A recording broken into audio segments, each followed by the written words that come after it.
আল্লাহর দরবারে লাখ কোটি শুকরিয়া আদায় করছি, যিনি আমাদের স্রষ্টা, যিনি আমাদের মালিক, যিনি আমাদের সৃষ্টি করেছেন, 18,000 মাখলুকাত সৃষ্টি করেছেন, যিনি রহমান রহিম, গফুর রহিম। দয়াময় আল্লাহ আমাদেরকে আজকের এই ইমানি ইরফানি মিলাদ মাহফিলে হাজির হওয়ার তৌফিকটুকু দান করেছেন। শুকরাতান, সকলে বলি আলহামদুলিল্লাহ। নূর নবী, জিন্দা নবী, হায়াতুন নবী, হাজির নাজির নবী, সোনার মদিনায় সবুজ গম্বুজে নিচে শায়িত দয়াল নবী, আপনার আমার জানের চেয়ে প্রিয় নবী, নূর আলা নূর নবী, নূরে মুজাসসাম সরকার দু আলম হুজুর নূর আহমদ মুস্তফা মোহাম্মদ মুস্তফা সাল্লাল্লাহু আলাইহি সাল্লাম, নূর নবীজির নূরানি কদম মুবারকে লাখ কোটি সালাম। নূর নবীজির 30তম औलाद रसूल सल्लल्लाहु अलैहि वसल्लम, इमाम अहले सुन्नत, इमाम वर्ल्ड अहले सुन्नत, सूफी सम्राट हजीउल हरमाइन,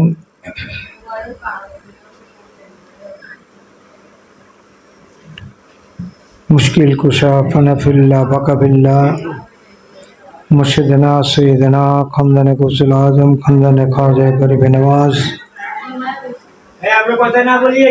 औलाद रसूल सल्लल्लाहु अलैहि वसल्लम, आला शाह सूफी मौलाना सैयद बाबा मुइनुद्दीन अहमद अलसानी वल हुसैनी मजभंडारी कद्दसल्लाहुल अजीज, मजभंडा दरबार शरीफे मुर्शिद बाबा मुइनुद्दीन क़िबला काबर, नूरानी कदम मुबारक लाखों कोटि सलाम। सईदुद्दीन बाबर कदम लाखों कोटि सलाम।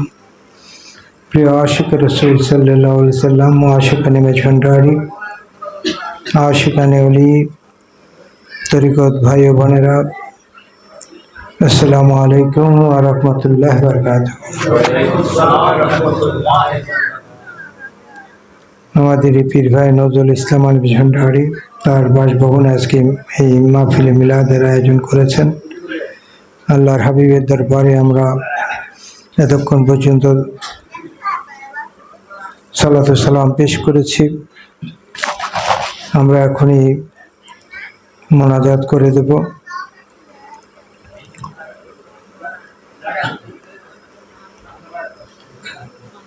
মোনাজাতের পূর্বে দুই একটি কথা আপনাদের সামনে নসিহত করতে চাই। এতক্ষণ পর্যন্ত যে আমরা মাহফিলে মিলাদ করলাম, এটা কি ভালো জিনিস না খারাপ জিনিস? সবার কাছে আবার ভালো না, সবার কাছে কি ভালো লাগে না, সবাই পছন্দও করে না। দুরূদ শরীফ টান দিলে অনেকে জায়গা থেকে সরে যায়, আছে না? শুধু সাধারণ মানুষটায়, শিক্ষিত আলেম, মুফাসসির আলেম, যারা কোরআন মজিদ শিক্ষা অর্জন করেছেন, হাদিস শরীফ শিক্ষা অর্জন করেছেন, মাদ্রাসায় লেখাপড়া করেছেন, এই ধরনের মানুষদেরকেও আমরা দেখেছি যখন এই দুরূদ শরীফে টান দেওয়া হয় তখন আর মজলিসে থাকে না। আমার ঘরের মানুষটি মারা গেল, আমার মা মারা গেল, বাবা মারা গেল, জানাজা শরীফ পড়লাম, জানাজা শরীফের পরে দোয়া করে যাবে। দোয়ার কোনো শেষ আছে? প্রতিনিয়ত আল্লাহ বলছেন, প্রতিনিয়ত আমার কাছে কি করো? মকবুলিয়তের হাত বাড়িয়ে আমার কাছে মকবুলিয়ত দান করো। আমি আল্লাহ তোমাদের জন্য কি করেছি? আমার রহমতের দরজা খুলে রেখেছি। সদা সর্বদাই দুরূদ শরীফ পড়ো এবং আমার কাছে হাদিয়া পাঠাও, আমি আল্লাহ তোমাদের হাদিয়া কবুল করি। সেই আমার মার জানাজা পড়ে আমি দোয়া করতে পারছি না, যদিও আমি করি, আমার কিছু ভাই আবার চলে যায়, কয় বেদাত। বেদাতে এমনভাবে বেদাত পাইছে তার দাঁত সবটি আছে কিনা এটাও মুশকিল। আল্লাহ গাফুর ভালো জানে। যদি দাঁত সবগুলি থাকতো তাহলে আর বেদাত পেত। কোরআন হাদিস দিয়ে প্রমাণিত। আল্লাহ নবী নিজে কি করেছেন? দোয়া করেছেন। দোয়া করেন নাই?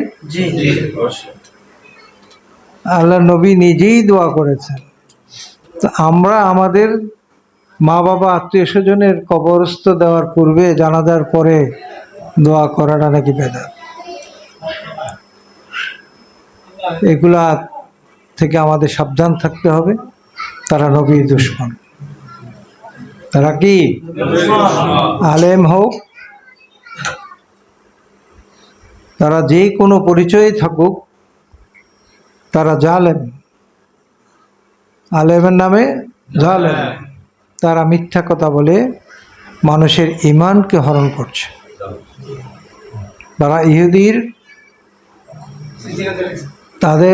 ইহুদিদের কি এজেন্ট। টাকার বিনিময়ে তারা ইহুদিদের এজেন্ট হয়ে গেছে। কারণ ইহুদিরা রিসার্চ করে দেখেছে, অন্য ধর্মে যারা আছে, খ্রিস্টান, ইহুদি যারা আছে, তারা রিসার্চ করে দেখেছে যে মুসলমানদেরকে একমাত্র নবী থেকে যদি দূরে সরিয়ে দাও, তাহলেই তাদেরকে ক্ষতিগ্রস্ত করা যাবে। ঠিক কিনা? এই জন্যই তারা এই দালালিটা নিয়েছে।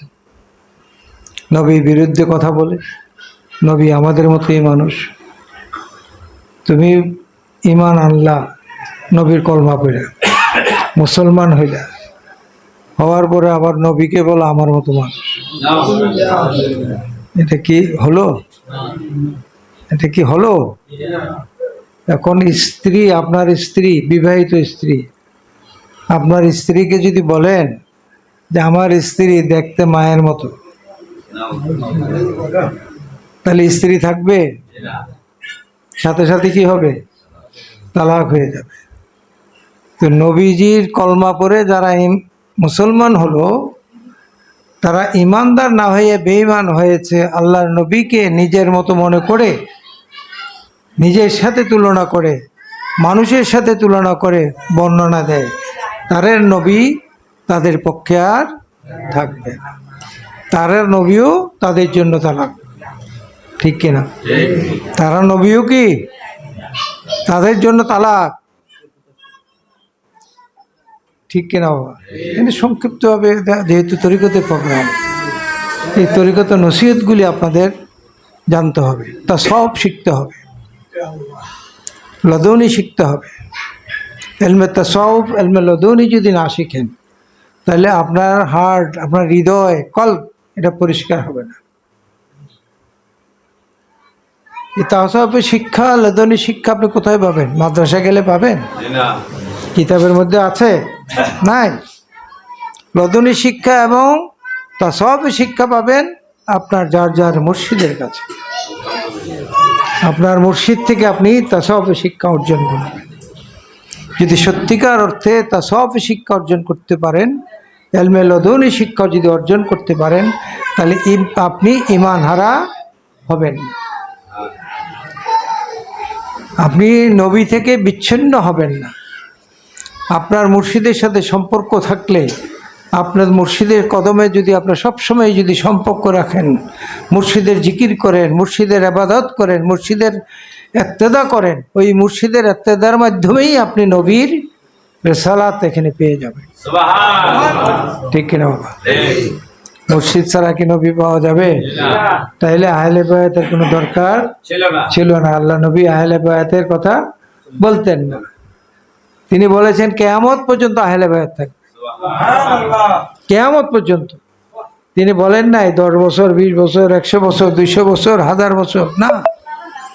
আল্লাহ নবী তার বিদায় বাণীতে বলেছেন কিয়ামত পর্যন্ত আহলে বায়াত থাকবে। তোমরা আহলে বায়াতের কাছে বায়াতে রাসূল গ্রহণ করবে। তরিকত মানে কি? তরিকত বাংলা অর্থ পথ, রাস্তা। এই পথ দেখানেওয়ালা, রাস্তা দেখানেওয়ালা, এই তরিকত চেনানেওয়ালা হলো আপনার আমার মুর্শিদ। মুর্শিদ আপনাকে তরিকতের রাস্তা দেখিয়ে দিবে, তরিকতের পথ দেখিয়ে দিবে।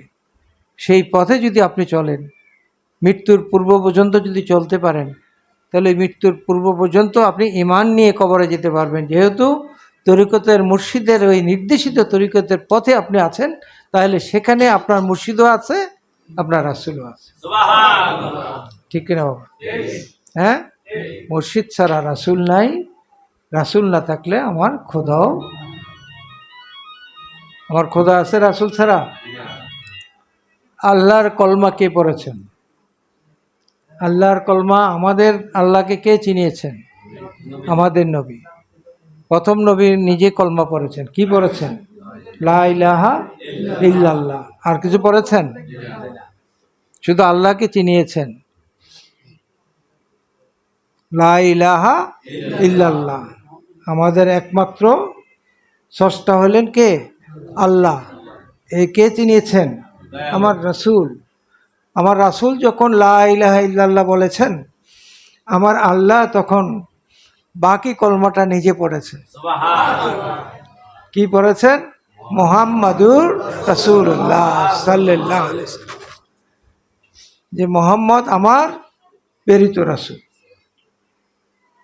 তাহলে কলমা শরীফ শুধু লা ইলাহা ইল্লাল্লাহ পড়লেই হবে না, কারণ লা ইলাহা ইল্লাল্লাহ জিকির সকল ধর্মের মানুষ করে, এক আল্লাহ সকলেই মানে।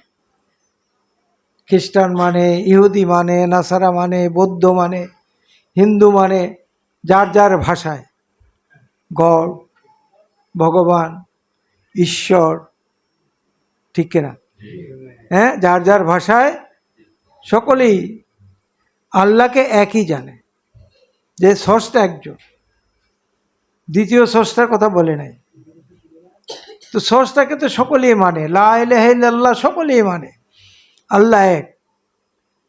কিন্তু আল্লাহ যে কলমা পড়েছেন, এই কলমা না পড়লে আপনি মুসলমানও হবেন না, ইমানদার হবেন না। কারণ আল্লাহ কি কলমা পড়েছেন? মুহাম্মাদুর রাসূলুল্লাহ সাল্লাল্লাহু আলাইহি ওয়াসাল্লাম, মুহাম্মদ আমার প্রেরিত রাসূল। আপনি কোনো কারণে লা ইলাহা ইল্লাল্লাহ ভুলে গেলেন, আল্লাহ যে কলমা পড়েছেন মুহাম্মাদুর রাসূলুল্লাহ সাল্লাল্লাহু আলাইহি ওয়াসাল্লাম, এই কলমাটাও যদি পড়েন, তাহলেও আপনি ইমানদার হবেন, মুসলমান হবেন। কেন? এই কলমার মধ্যে এই কলমার মধ্যে আমার আল্লাহ আছে, রাসূল আছে। ঠিক কিনা? আমার আল্লাহ যে কলমা পড়েছেন, সেই কলমার মধ্যে আমার আল্লাহ নিজেরও পরিচয় দিয়েছেন, আমার রাসূলের পরিচয় দিয়েছেন। কারণ তিনি নিজেই বলেছেন, এটা বাংলা অর্থটা কত সুন্দর, যে মুহাম্মদ আমার প্রেরিত রাসূল। কার? কার প্রেরিত রাসূল? আল্লাহর প্রেরিত রাসূল। আমরা এগুলো বিশ্বাস করি না, আমরা বিশ্লেষণ করি না। কোরআন তো আমাদের একটাই, কোরআনের ভাষাও একটা, কোরআনের আয়াতও একটা। তো তুমি কোরআন শরীফ পড়ো, বইটা আবার ভিন্ন ব্যাখ্যা দরকার। এই জন্যেই কোরআন শরীফে আসছে, এক জাতের আলেম তারা জান্নাতি না হয়ে জাহান্নামী হবে। বলে কেন? তারা জেনে শুনে ইচ্ছাকৃতভাবে ভুল ব্যাখ্যা দিবে, মানুষের ঈমান হরণ করবে। ঠিক কিনা? এটা কি আমার কথা? কোরআনের কথা। আল্লাহর কোরআন সেটা বলেছেন, যে আমার বান্দাদের মধ্যে এক শ্রেণী আলেম জান্নাতি না হয়ে জাহান্নামী হবে। তারা কোরআন শিক্ষা অর্জন করে, হাদিস শিক্ষা অর্জন করে, সকল ইসলামের ধর্মের জ্ঞান অর্জন করে, আমার বান্দাদেরকে, আমার বান্দীদেরকে মিথ্যা কথা বলে ধোঁকা দিবে, ঈমান হরণ করবে। এজন্য আল্লাহ কোরআনে মজিদের মধ্যে কথাটা উল্লেখ করেছেন, এটা মিথ্যা হতে পারে। আর আমার নবী তো নিজেই বলেছেন বিদায়ী হজে, যে আমার উম্মতের মধ্যে কত দল হবে? ৭৩ দল। কত দল? এটা কে বলেছেন? আল্লাহ নবী বলেছেন। এখন তো গণলে মনে হয় বোধ আরো বেশি বাড়বে দলের সংখ্যা, কিন্তু আল্লাহর নবী যেটা বলে গেছেন, এটা কিয়ামত পর্যন্ত বাস্তবায়িত থাকবে। তিনি এটার সাথে সাথে বলেছেন, একটি দল জান্নাতি হবে। কোন দল? আহলে সুন্নাত ওয়াল জামাত, যারা প্রকৃত অর্থে আমি নবীর ইত্তেদা করবে, আমি নবীকে বিশ্বাস করবে, আমি নবীর গুণগান প্রকাশ করবে, আমি নবীকে জিন্দা মানবে, আমি নবীকে হাজির নাজির মানবে, আমি নবীকে আল্লাহর জাতি নূরের নূর মানবে, তারা ঈমানদার হবে এবং তারাই হলো ওই ৭২ দলের এক দল, যারা আহলে সুন্নাত ওয়াল জামাত। এটা আমার কথা না, কার কথা? নবীজির কথা। নবীজির কথা কি মিথ্যা হইতে পারে? শেষ বিদায় কত ১৪৫০ বছর আগে নবীজি সেই রহমতের পাহাড়ে উঠে এই বাণী দিয়েছেন, এই বাণী মিথ্যা হতে পারে না। আমরা তরিকতপন্থী, হয়তো আমাদের মধ্যে কিছু আমলের ত্রুটি থাকতে পারে, আমলের ত্রুটি থাকতে পারে, ইমানের মধ্যে যাতে ত্রুটি না থাকে। বেঈমান হয়ে কেউ মরেন না। আমলে যদি ত্রুটি থাকে, মারা গেলেও আল্লাহ এবং আল্লাহ রসুল দুইজনেই তার গোলাম হিসাবে, তার প্রেমিক হিসাবে আপনাকে আদর করে, যত্ন করে গ্রহণ করবে এবং সাধারণ ক্ষমা করে দিয়ে জান্নাতি করে দেবে। ঠিক কিনা? আর বেঈমান হয়ে গেলেন, হ্যাঁ, বঙ্গোপসাগরের মত পরিমাণ আমল পুড়িয়ে গেলেন, কিন্তু ঈমান নাই, জিরো। ঈমান না থাকলে কি জিরো। ১ মণ দুধের মধ্যে ১ ফোঁটা চনা যদি দেন, দুধটা কি নষ্ট হবে? হালাল থাকবে না হারাম হবে? হারাম হবে। তো তার সারা জীবনের আমলের মধ্যে নবীর প্রেম নাই, নবীর আদর্শ নাই, নবীকে হাজির নাজির মানে নাই, নবীকে নিজের জীবন চেয়ে ভালোবাসে, এই ব্যাখ্যাটা দিতে পারে নাই, সে কিভাবে ঈমানদার হবে? যেমন ফারুক আজম হযরত হুজুর পাক সাল্লাল্লাহু আলাইহি সাল্লাম সামনে গেলেন, ফারুক, হে ফারুক আজম, তুমি আমাকে কেমন ভাবে দেখো? কয়, ইয়া রাসূলুল্লাহ, ইয়া হাবিবাল্লাহ, আমি আমার জীবনের চেয়ে আপনাকে ভালোবাসি। কয়, না, তুমি মুমিন হও। আমার সকল সম্পদের চেয়ে আমি আপনাকে বেশি ভালোবাসি। কয়, না, তুমি এখনো মুমিন হও নাই। তখন বললেন, আমি আমার সকল কিছুর ঊর্ধ্বে, আমার জানের চেয়েও সবচেয়ে বেশি নবী আমি আপনাকে মানি। বলে, এইবার তুমি কি হয়েছ? ঈমানদার হয়েছ। ফারুক আজম দ্বিতীয় খলিফা, তিনি যদি এই সাক্ষী দিয়ে ঈমানদার হতে পারে, তাহলে আমাদের কতটুকু রেয়াজত করা দরকার? আমাদের সবসময় খেয়াল করতে হবে, আমরা যখন নবীকে ডাকি, ইয়া নবী বললেই আমাকে বিশ্বাস করতে হবে, বুঝতে হবে আমার নবী আমার এখানে হাজির নাজির। কারণ নবীজি নিজেই বলেছেন, নবীজি কি বলেছেন? নিজেই বলেছেন, সাহাবীদেরকে ডেকে বলেছেন, এই সাহাবীরা, তোমরা জেনে রাখো, পৃথিবীর যেই প্রান্ত থেকে আমি নবীর প্রশংসা করা হয়, আমি নবীর গুণগান করা হয়, আমি নবীকে সালাম দেওয়া হয়, তোমরা ওই জায়গাটুকু, ওই জায়গা থাকে না, এটা বেহেশতের বাগান হয়ে যায়। আমি নবী সশরীরে ওই মজলিসে হাজির থাকি।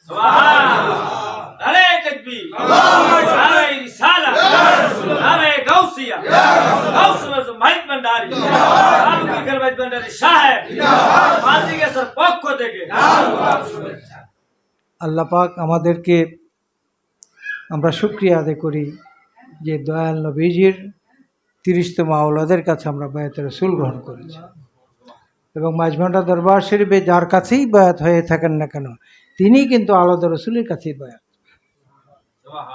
বৃক্ষ একটা, প্রকাণ্ড অনেকগুলি। আমি যেখানে গিয়েছি, যার কাছে ভালো লাগছে তার কাছে আমি বায়াত হয়েছি, ঠিক কিনা? কিন্তু তাকে ছোট করে দেখার কোনো সুযোগ নাই। সম্মান করতে হবে, ইজ্জত করতে হবে, যেহেতু তিনি নবীর বংশ। তবে আমরা গর্ব করতে পারি, আমার মুর্শিদ বা মনিউদ্দিনের মতো দ্বিতীয় মনিউদ্দিন আর মাঝভান্ডার দরবারে হবে না। তার সন্তানও হয়নি, আর কেউ আসবেও না। যারা দেখেছেন, যারা তার বক্তব্য শুনেছেন, এখন যাদেরকে দেখছেন, বা মনিউদ্দিনের সুরতের কাছেও কেউ নেই, বা মনিউদ্দিনের সেই কণ্ঠও কেউ নেই। যেই সুরে, যেই ভালোবাসা দিয়ে তিনি ভক্তদেরকে ডাকতেন। অনেকেই অনেক গোসা করে আমি দেখেছি আমার জীবনে, 51টি বছর তো কাটিয়েছি তার কদমে দেখে। অনেকে খুব রাগ করে গেছে, দরবারে আর যাবে না, গোসা হয়েছে। যখন মুর্শিদ বাবা মানিদ্দিন কাছে গেলেন, বাজান একটা শব্দ শুধু বলছে, অভূত কেন আছো, সাট গিয়ে বসে আর কি, অভূত কেন আছো, মানে তুমি কেমন আছো। বলার সাথে সাথে ওই ভক্তের সকল রাগ গোসা মাটি হয়ে যায়, কদমের মধ্যে পড়ে যায়, চোখের পানি ফেলে ফেলে কাঁদছে যে আমি ভুল করেছি, আমি রাগ করেছি, গোসা করেছি, আমি অন্যায় করেছি, দয়া করে আমাকে মাফ করে দিন বাজান, আপনি দয়া করে আমাকে মাফ করে আমাকে আপনার নেক সন্তান, নেক ভক্ত হিসাবে, মকবুল ভক্ত হিসাবে কবুল করে নিন। এটা হলো বাবা মানিদ্দিন। তিনি হেঁটে হেঁটে সফর করেছেন, রিক্সা করে সফর করেছেন, এমন বাড়িতে গিয়েছেন যে বাড়িতে খাবার দেওয়ার মতো সেরকম পাত্রও ছিল না। এমন বাড়িতে যিনি সফর করেছেন বিস্তাপত্র দিতে পারেনি, কারণ তার সফর সঙ্গী ছিলাম তো। তার সফর সঙ্গী থেকে দেখেছি আমাদেরকে মাটিতে শোয়াইছেন, বলতে মাটিতে শো বাবা, ঠান্ডা তো, বলে খের দে, সালা দে, তাহলে আর ঠান্ডা লাগবে না। বালিশ নাই, সালা নেছি, ইট দিয়েছি, ঘুমিয়েছি। অনেক পরে রিসার্চ করে দেখলাম যে বাবা মানিদ্দিন এই কর্মগুলি আমাকে করিয়েছেন তার একজন সৈনিক হয়ে, তার একজন প্রেমিক হয়ে দাঁড়ানোর জন্য, সৈনিক হয়ে দাঁড়ানোর জন্য, তরিকতের গোলামি করার জন্য তিনি সকল শিক্ষা আমাকে দিয়েছেন। এটা আমার মতো গুনাহগারের জন্য অনেক বড়, অনেক বড়। এটা আমি জীবন দিয়েও আমি শেষ করতে পারবো না, এই রেয়াজত শেষ করা যায় না। যিনি নেক নজরে তার গোলামদেরকে রেয়াজতের সুযোগ করে দেন, মন থেকে যিনি তাকে দয়া করেন, প্রাণ থেকে যিনি তাকে দয়া করেন, এমন মুর্শিদ পাওয়া বড় কঠিন। সকলে ওই ধরনের গোলাম হওয়ার চেষ্টা করেন। আজকে আমাকে এখানে চেয়ারে বসিয়েছেন, আমরা সকলেই একই কাতারের গোলাম। বাবা মানিদ্দিন বলেছেন লাখো মানুষের সামনে যে আমার বাগানের এক এক রঙের এক একটি ফুল। তিনি কাউকে ছোট করেন নেই, বড়ও করেন নেই। আজকে সম্মান দিয়ে আমাকে এনে বসিয়েছেন, এই সম্মান তো একদিনে অর্জন হয়নি, অনেক শ্রম দিতে হয়েছে, অনেক কষ্ট করতে হয়েছে। তিনি দয়া করে দান করেছেন বলেই আজকে এখানে বসার সুযোগ হয়েছে। তিনি দয়া করে আমাদেরকে দান করেছেন বলেই আজকে কুমিল্লা আহলে সুন্নাতুল জামাতের গোলামি করার সুযোগ আমার হয়েছে। চেষ্টা করি সকল তরিকতপন্থী মানুষদের মধ্যে মিলন মেলা করার জন্য। হিংসা বিদ্বেষ দিয়ে তরিকত হয় না। কে শাহপুরের মুরিদ, কে বক্সিয়ার মুরিদ, কে পানুয়ার মুরিদ, কে মাঝভান্ডার মুরিদ, এখানে ভাগ করার কিছু নেই। প্রত্যেক তরিকতপন্থীরাই এক এবং অভিন্ন। যার যার মুর্শিদের সে গোলামি করবে। আমার মুর্শিদ আমার কাছে বড়, আপনি যার কাছে বায়াত গ্রহণ করেছেন আপনার মুর্শিদ আপনার কাছে বড়। এর মধ্যে এই ধরনের আত্মবিশ্বাস যদি জন্মগ্রহণ করে যে আমার মুর্শিদে আমার বড়, বাগদাদের মুর্শিদ এত বড় না, আমার মুর্শিদে আমার বড়, পানুয়া মুর্শিদ এত বড় না, এই ধরনের হিংসা বিদ্বেষ যখন আমার হৃদয়ের মধ্যে প্রবেশ করবে তখন আমার ইমানের প্রতি আঘাত আনবে। আমি যে সারা জীবন নেক আমল করেছি, মুর্শিদের ছায়া তলে ছিলাম, সেটা তখন আর থাকবে না, ধূলিসাৎ হয়ে যাবে।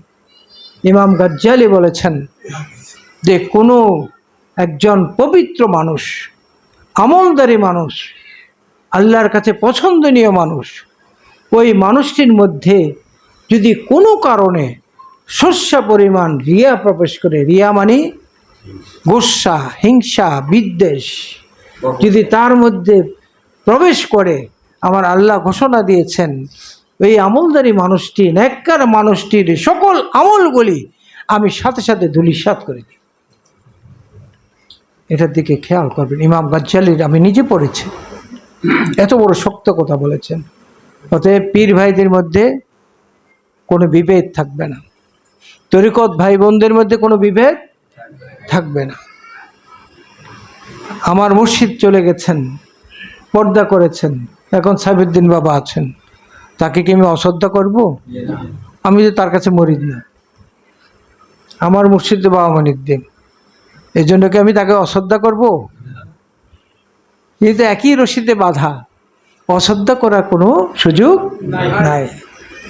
ডক্টর আহমদ পেয়ারা সব দুনিয়া থেকে চলে গেছেন, কারণ তার শাহজাদা হুজুরকে কি আমি অপছন্দ করব, অশ্রদ্ধা করব না ভালোবাসবো? কাউকাব হুজুরকে ভালোবাসলে ডক্টর আহমদ পেয়ারা সাহেব কি হবেন? খুশি হবেন, রুহানি ভাবে খুশি হবেন। এই বিষয়গুলি আপনারা সবসময় খেয়াল করবেন, নিজেদের মধ্যে কোনো বিভেদ করবেন না।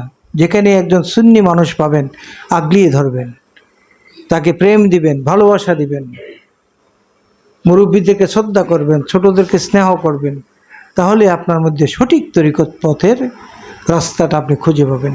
আল্লাহ পাক আমাদের সকলকে তরিকত পথে থেকে, ঈমান আমলের পথে থেকে, আল্লাহ আল্লাহ রাসূলকে চিনে আমরা যেন কবরে যেতে পারি, সে তৌফিক যেন আল্লাহ দান করে সকলে। ঈমান নিয়ে যেন যেতে পারি। আমার আল্লাহ আজকের মজলিস থেকে ফরিয়াদ করব খোদার কাছে, ও রাব্বুল আলামিন, তুমি দেখছো তোমার গোলামরা বসে আছে, তুমি গুনাহগার বানাইয়া ইমানদার না বানাইয়া কবরে নিও না, বেঈমান বানাইয়া কবরে নিও না, গুনাহ মুক্ত করো, ইমানদার বানাও, মুমিন বানাও, গোলামে রাসূল বানাও, গোলামে মুর্শিদ বানাও, তারপরে কবরে নাও। এই নিয়তটা সবসময় করবেন। নিয়তটা করে যদি থাকেন সবসময়, মৃত্যুটাও আপনার সফলতা মৃত্যু হবে, ঠিক কিনা? এই মৃত্যুই তো আমরা চাই, নাকি অন্য মৃত্যু চাই? এই মৃত্যুই আমরা চাই। তাহলে আপনি কি জান্নাতি মৃত্যু হবে। নবীজির গোলাম যারা, নবীকে যারা দুনিয়া থেকে ভালোবেসেছেন, তাদের যখন বিসমিল্লাহ বলে কবরে শোয়াবে, বিসমিল্লাহ ওয়ালা মিল্লাতে রাসূলুল্লাহ, আল্লাহর নবী 2 হাত বাড়িয়ে দিবে যে এটা আমার গোলাম, এটা আমার প্রেমিক, দে, এটা আমার হাতে দে, আমি রিসিভ করব। আর গোলাম না হইলে আল্লাহ নবী রিসিভ করবে না। ওই সব সওয়াল করবে না মুনকির নকির। তৃতীয় বস্তনা যখন নবীকে দেখায় বলবে যে নবীকে জিন্দা থাকতে নবীকে মানে নাই, বিশ্বাস করে নাই, হাজির নাজির স্বীকার করে নাই, সে হা করে তাকিয়ে থাকবে, চিনবে না। যার মধ্যে আমলের মধ্যে ত্রুটি ছিল, কিন্তু সে নবীর গোলাম ছিল, নবীর প্রেমিক ছিল, সে এক ডাকে বলে দেবে সে আর কেউ নয়, তিনি আমার পেয়ারা রাসূল, যিনি আমার সকল জায়গায় উদ্ধারকারী নূর নবীজি এখানে বসে আছেন। আল্লাহ যেন আমাদের সেইভাবে তৌফিক দান করে সকলে, আমিন। আর সাহেবে দাওয়াত যেই নিয়ত নিয়ে আজকের মাহফিল আয়োজন করেছেন, তার নিয়ত যেন আল্লাহ কবুল করে সকলে বলে আমিন। সকলে জিয়ারতের উদ্দেশ্যে বিসমিল্লাহ শরীফ, সূরা ফাতিহা শরীফ একবার, সূরা একবার, কয়েকবার দুরূদ শরীফ।